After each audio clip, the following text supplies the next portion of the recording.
So 7 reasons the ESOP aligns with distributism and Catholic social teaching. Sustainability. An ESOP operates with an evergreen mentality. Management takes a long-term approach without the short-term influence of Wall Street to hit unreasonable quarterly earnings targets or have capital that should be directed to research and development and innovation siphoned off by stockholders. There's little incentive for a board to hide dealings from the government or not follow the regulations.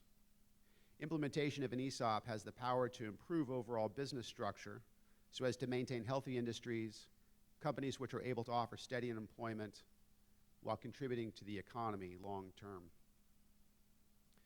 Subsidiarity. America's founders envisioned a land with widespread access to wealth and to property. Shares of property ownership are a major American tradition, and they've been gaining traction worldwide for decades. In fact, there's a very real aspect of ESOP implementation that works to carry on the specific and expressed hope of America's founders. Employees should share in the ownership equation. Lincoln opened up 300 million acres in the Homestead Act, allowing 600,000 Americans to stake a claim and start a ranch, farm, or blacksmith shop.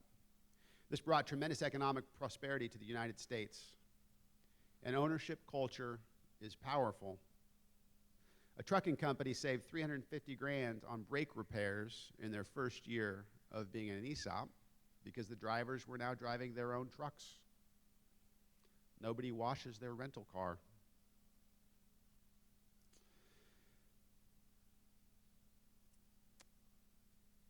Let's see. Number 3, stewardship. An ESOP is a responsible way for owners to sell their business and move on or retire. It's poor stewardship to allow our companies to be pirated by private equity. In contrast, the ESOP not only appropriately recognizes the contribution of all the employees to the value created, but offers excellent financial return in divesting ownership equity into a tax-free structure.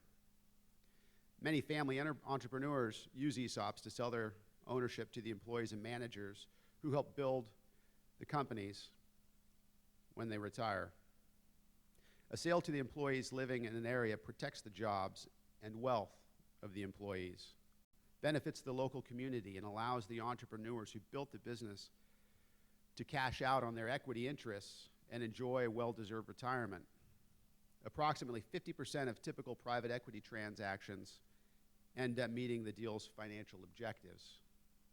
In contrast, ESOPs are successful over 95% of the time. Just wage. While an ESOP cannot guarantee an increase in employee income, statistics show that most ESOPs do benefit workers monetarily. 28 to 34-year-olds working at an ESOP just for a few years earn 33% more in wages than their peers in other companies. And people that retire from an ESOP have nearly 2.5 times the retirement assets of their peers in other organizations. What a hugely more beneficial result for society than our elderly having to work as greeters at Walmart in order to afford their medication. Solidarity.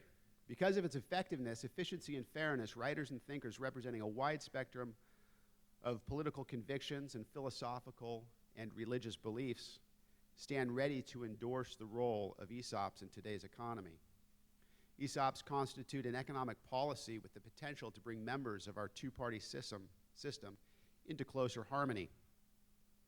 Many laud broader citizen capital ownership and capital income as contributors to a stronger democracy. And that's certainly what our founding fathers said, that our republic will not last unless there's broad distribution of property. And they didn't mean just the place where you live, but also the place where you work, the place where you earn your money and your livelihood. Number 6, preferential option for the poor. Perhaps the most critical concern facing us today is the fragility of the middle class. Long a bulwark of our nation, today it's estimated that half of American workers are just a few missed paychecks away from being out on the street. The phenomenal growth of the homeless population is another obvious indicator. This expansion in the homeless population is not due to a dramatic increase in birth rates among the homeless. Rather, the homeless population is being daily enlarged by the increasing fallout from the middle class. ESOPs are one way to shore up the dwindling middle class. Small businesses are modern equivalent to the independent farmers and artisans of revolutionary America. 7, the dignity of the human person. ESOPs have the potential to serve Chesterton's distributist goal, which is to protect and support the family as the basic unit of society. It is centering our political economy on the well-being of human workers and their dependents, and not on greed or atheistic ideologies. The idea of working solely from the bottom up is intimidating. First, we have to get the worker's attention. With the distraction of the internet, this is horribly difficult. Then we have to convince the worker that it is in his best interest to become better informed about the dark side of vulture capitalism versus the benefits of widespread owned capitalism. Next, we have to equip the worker with the skills to become a change agent. By taking incremental steps over a great deal of time, we might bring about a microscopic improvement in the overall economy. While I don't believe we should shirk from the effort involved in working from the bottom up, I'm also convinced that we need to be realistic about the time investment. Trying to bolster our sagging economy by converting one person at a time to the distributist cause is an uphill battle. No wonder that critics deride distributism. They have little fear that the breadwinners of middle-class families will rise up as a group anytime soon and demand to have a role in determining our economic future. In contrast, the implementation of an ESOP tends to spread its benign influence from the top down, and it can do so in an incredibly short period of time. With a stroke of a pen, hundreds, thousands of workers suddenly become owners, sharing in the profits of their company. Unbeknownst to most people, there are currently over 10 million American workers, about 10% of the working population, that work in an ESOP today. And those workers hold just under $1.5 trillion in retirement assets.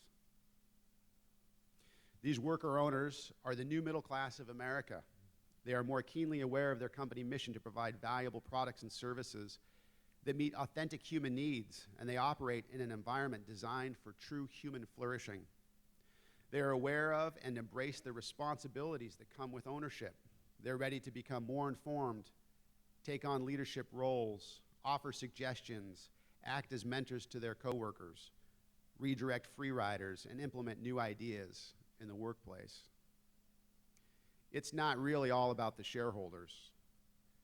It's really all about all the shareholders.